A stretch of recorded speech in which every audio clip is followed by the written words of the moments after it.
Bismillahirrahmanirrahim. Assalamualaikum warahmatullahi wabarakatuh. Berita Al-Hijrah 12 Februari bersama saya Wan Kamarudin Ibrahim dan jurubahasa isyarat Azlina Muhammad Isa. Tajuk utama malam ini. Zionis menggila di Rafah.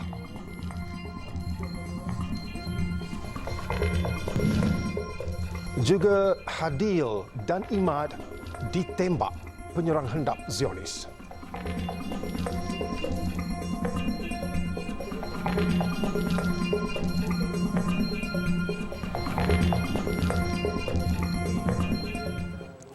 Serangan udara Israel di Rafah semakin menggila apabila pengeboman besar-besaran awal pagi tadi meragut lebih 60 nyawa orang awam termasuk kanak-kanak.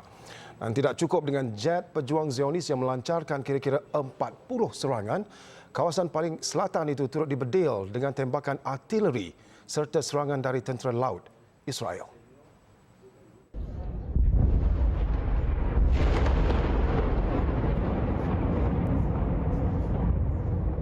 Serangan Zionis itu diperhebat ketika Perdana Menteri Israel Benjamin Netanyahu merancang serangan darat ke atas Rafah. Dalam pengeboman tragis awal pagi tadi, lebih 14 rumah berpenghuni, kem pelarian yang sesak dengan penduduk Gaza serta masjid menjadi sasaran serangan. Antara masjid yang terjejas ialah Ar-Rahmah di Shabura dan Al-Huda di kem pelarian Yibna. Hospital Kuwaiti di Rafah menerima lebih ramai mangsa yang cedera parah dan situasi disifatkan genting apabila fasiliti perubatan itu berdepan kekurangan ubat-ubatan serta kelengkapan perubatan lain.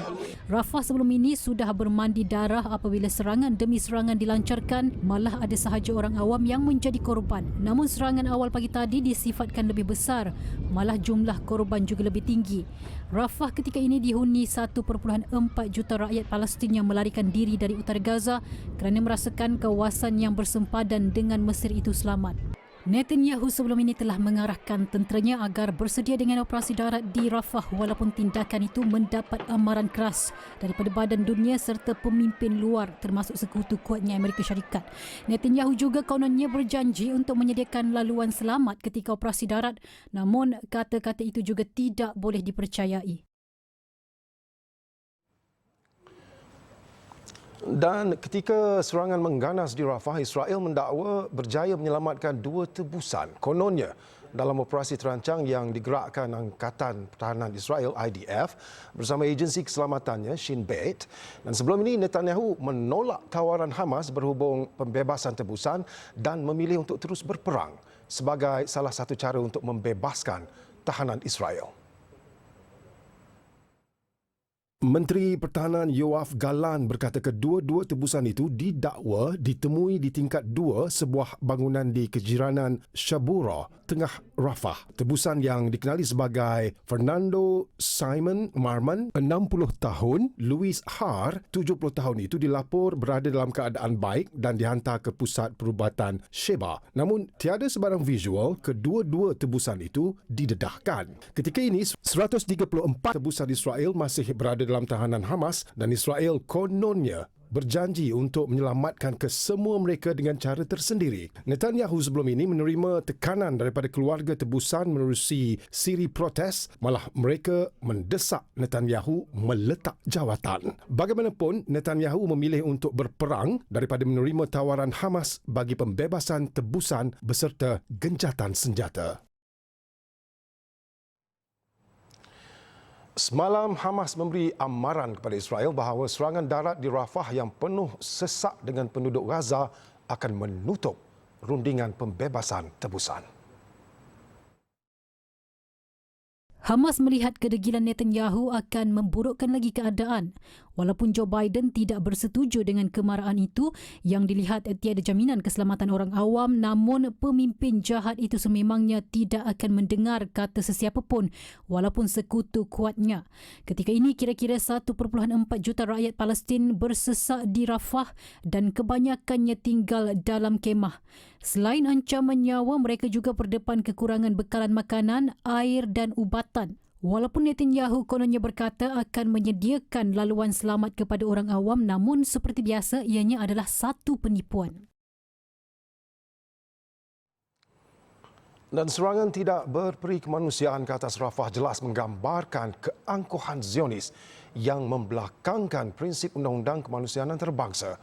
Kementerian Luar dalam satu kenyataan berkata tindakan Zionis itu juga satu penghinaan terhadap keputusan Mahkamah Jenayah Antarabangsa ICJ yang menggesa Israel melaksanakan 6 tindakan sementara.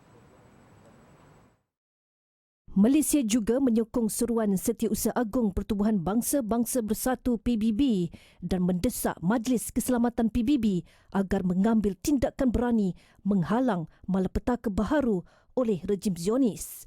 Masyarakat antarabangsa juga perlu melaksana tanggungjawab serta menghentikan sebarang sokongan kepada rejim. Sementara itu, Hamas mengecam tindakan Israel dan ia adalah kesinambungan pembunuhan beramai-ramai serta pemindahan paksa. Hamas juga berkata bahawa Israel dan Presiden Amerika Syarikat Joe Biden bertanggungjawab sepenuhnya terhadap jenayah kemanusiaan ini. Ketua Dasar Luar Kesatuan Eropah menegaskan Israel patut diberi tekanan agar niat untuk melancarkan operasi darat tidak diteruskan. Di sebalik keputusan Kongres Amerika Syarikat yang bersetuju memberi bantuan ketenteraan berjumlah $14 bilion, Joe Biden menekankan bahawa beliau tidak bersetuju dengan operasi darat di Rafah dan mendesak Netanyahu agar memastikan keselamatan orang awam di Rafah. Ketika ini, angka korban akibat perang Hamas-Israel meningkat kepada 28,340 orang. Sementara itu, tular di media sosial seorang wanita dan sepupunya berusia 4 tahun menjadi mangsa penembak hendap Israel di kawasan Sheikh Radwan, Gaza. Hadil Harun, 20 tahun dilaporkan terbunuh, manakala sepupunya Imad Hazim Abu Al-Qara hidup. Pada mulanya, Imad disangka terbunuh bersama Hadil. Namun telahan itu salah apabila Imad sebenarnya masih bernyawa. Dia kemudian ditarik pemuda Gaza menggunakan tali dan tongkat. Difahamkan sepanjang proses penyelamatan itu, sniper Israel masih melepaskan tembakan ke arah jenazah Hadil dan Imad yang berada di tengah jalan. Sebelum itu, Imad dan Hadil dilapor sedang berjalan di persimpangan Abu Iskandar di kejiranan Sheikh Al-Radwan. Hadil dikatakan sedang meneman Imad pergi ke kedai berhampiran untuk membeli makanan. Hadil merupakan pelajar perubatan di Universiti Tempatan. Dalam pada itu, serangan Israel ke atas Lubnan akan menyebabkan pentadbiran Netanyahu menemui pengakhirannya. Bercakap di Beirut, Menteri Luar Iran Hossein Amir Abdullahian berkata tentera Zionis tidak berupaya berperang dengan dua pihak. هر گونه اقدام رژیم صهیونیستی برای حمله گسترده به لبنان تعیین کننده روز پایان نتانیاهو و پایان وضعیت فعلی در منطقه خواهد بود. Hussein berkata demikian di Beirut dalam rangka lawatan kerja Lubnan berjumpa dengan rakan sejawatnya dan juga pemimpin Palestin yang berpengkalan di negara itu membincangkan isu perang di Gaza. Jelas Hussein, Amerika Syarikat sebelum ini pernah memberi amaran kepada Iran dan memaksa Hizbullah tidak masuk campur dalam perang Israel-Hamas. Semalam, rejim melancarkan lagi serangan ke atas selatan Lubnan dan membunuh 2 orang awam. Serangan drone Israel itu menyasarkan kumpulan Hizbullah, sekutu Hamas di Lubnan. Sejak akhir-akhir ini, Zionis dan Hizbullah berbalas tembakan hampir setiap hari sejak perang Hamas-Israel tercetus 7 Oktober.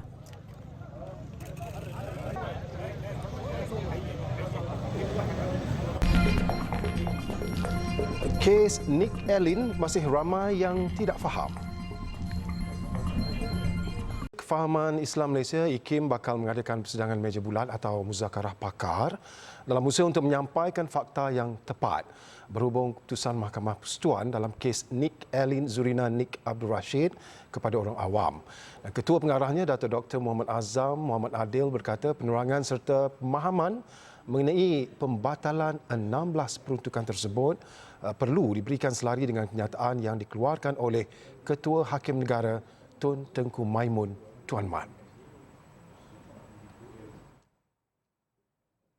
Jelasnya, usaha terbabit akan dilaksanakan menerusi program radio dan penulisan serta hebahan media melalui berita dan media sosial. Susulan itu, IKIM menyeru supaya semua pihak mendapatkan fakta perundangan yang benar dan tepat berhubung keputusan kes tersebut. Pada masa yang sama, IKIM juga berbesar hati untuk terlibat sebagai anggota dalam sebarang jawatankuasa yang berkaitan dan memberi input kepada jawatankuasa khas mengkaji kompetensi Dewan Undangan Negeri DUN untuk menggubal Undang-Undang Islam yang telah ditubuhkan Disember tahun lepas. Terdahulu, Ketua Hakim Negara menegaskan bahawa isu dalam kes tersebut bukan mengenai kedudukan Islam atau Mahkamah Syariah di Malaysia, tetapi berkenaan sama ada Badan Perundangan Negeri Kelantan membuat peruntukan berkenaan mengikut batasan yang ditentukan oleh Perlembagaan Persekutuan atau sebaliknya.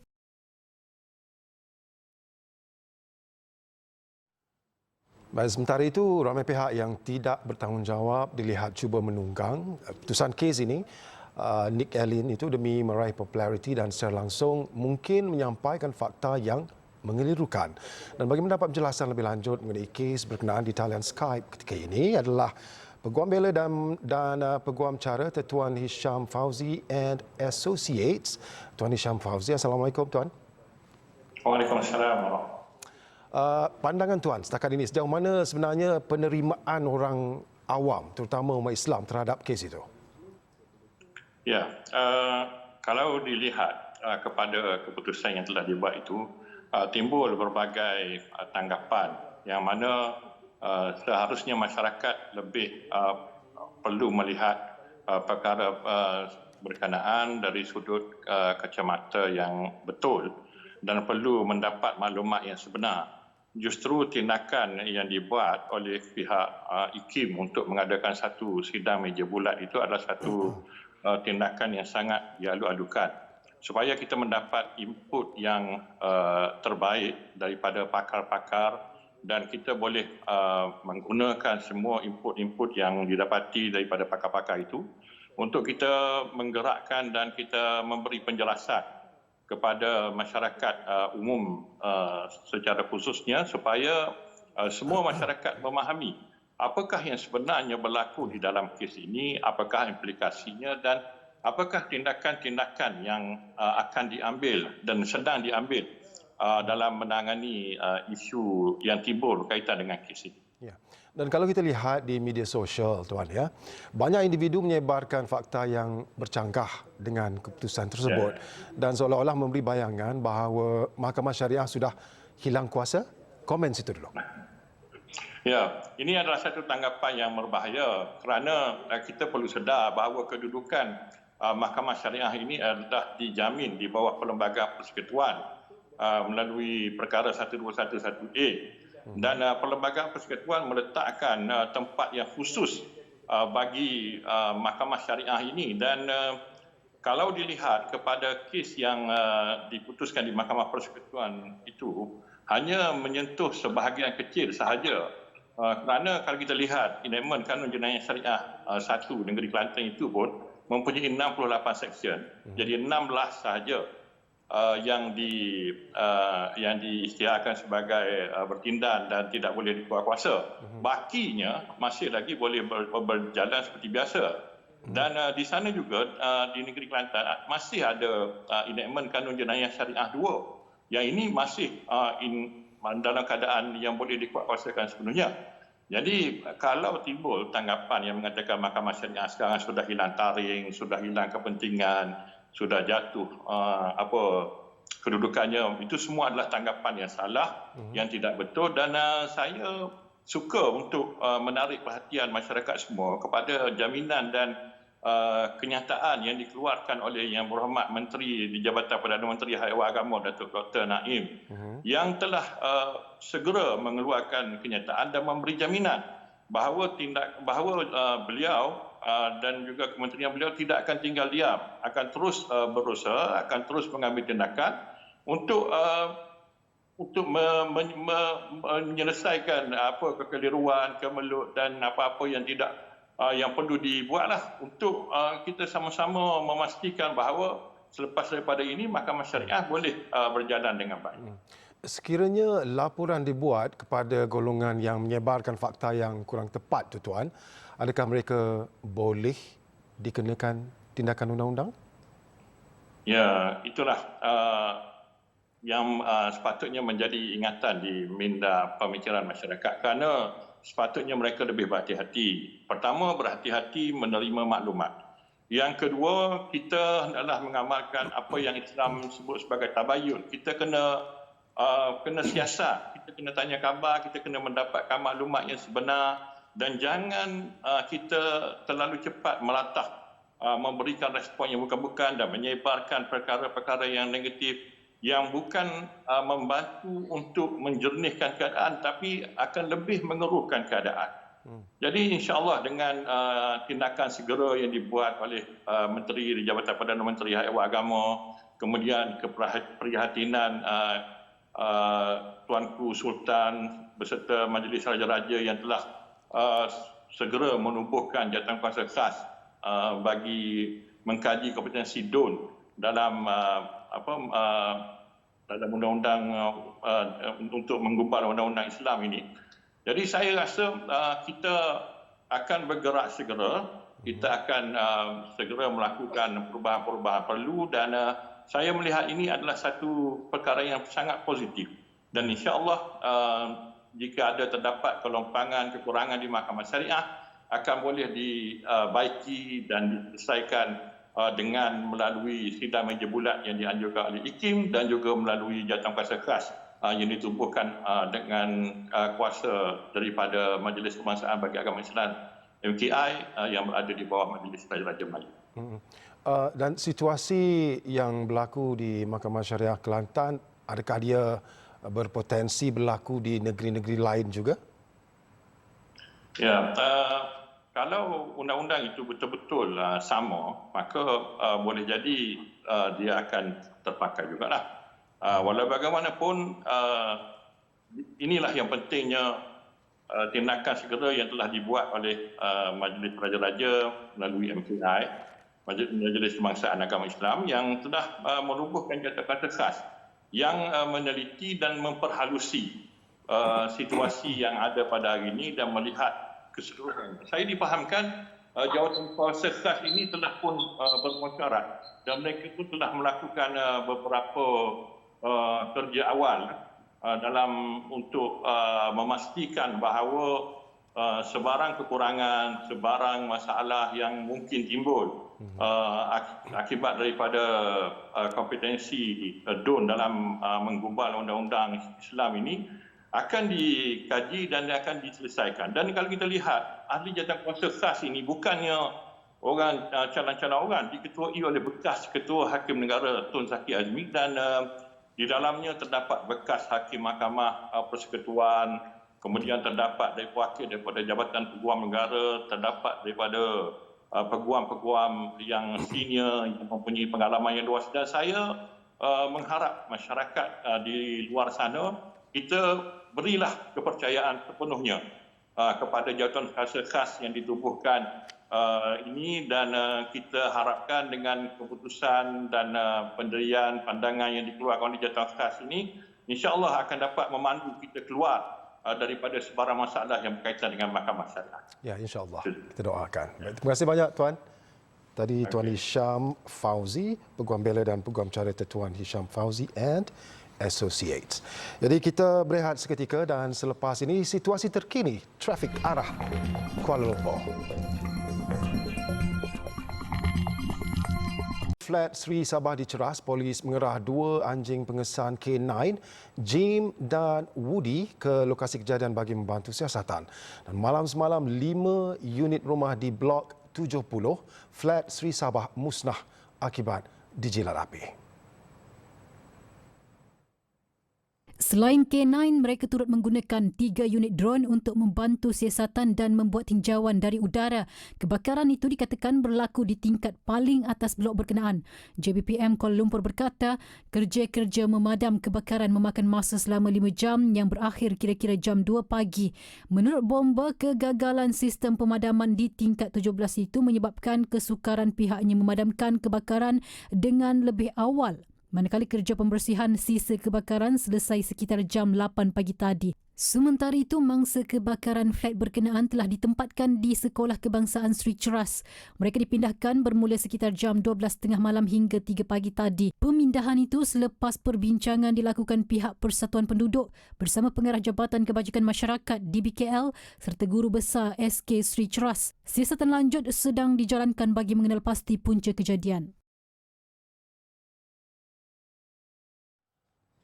Aliran trafik sesak di Lebuh Raya Kuala Lumpur Karak KLK arah barat dan Aneh Berhad memaklumkan kesesakan yang direkodkan setakat 7 malam itu berikutan daripada pertambahan kenderaan susulan orang ramai pulang ke ibu kota selepas cuti perayaan Tahun Baru Cina. Jadi untuk mendapatkan situasi terkini keadaan trafik dari arah pantai timur, kita bersama wartawan Khadijah Faizal. Silakan, Izzah. Terima kasih Wan Kamarudin di studio. Betul Wan, berlaku kesesakan lalu lintas sejak setibanya saya di sini di Plaza Tol Gombak pukul 6.30 petang tadi, dan seperti mana yang dapat anda lihat di kaca televisyen anda, di belakang saya juga, mungkin jurukamera boleh pan sedikit di sebelah kiri saya, berlaku kesesakan lalu lintas di tol-tol di Plaza Tol Gombak ini. Begitu juga di sebelah kanan saya.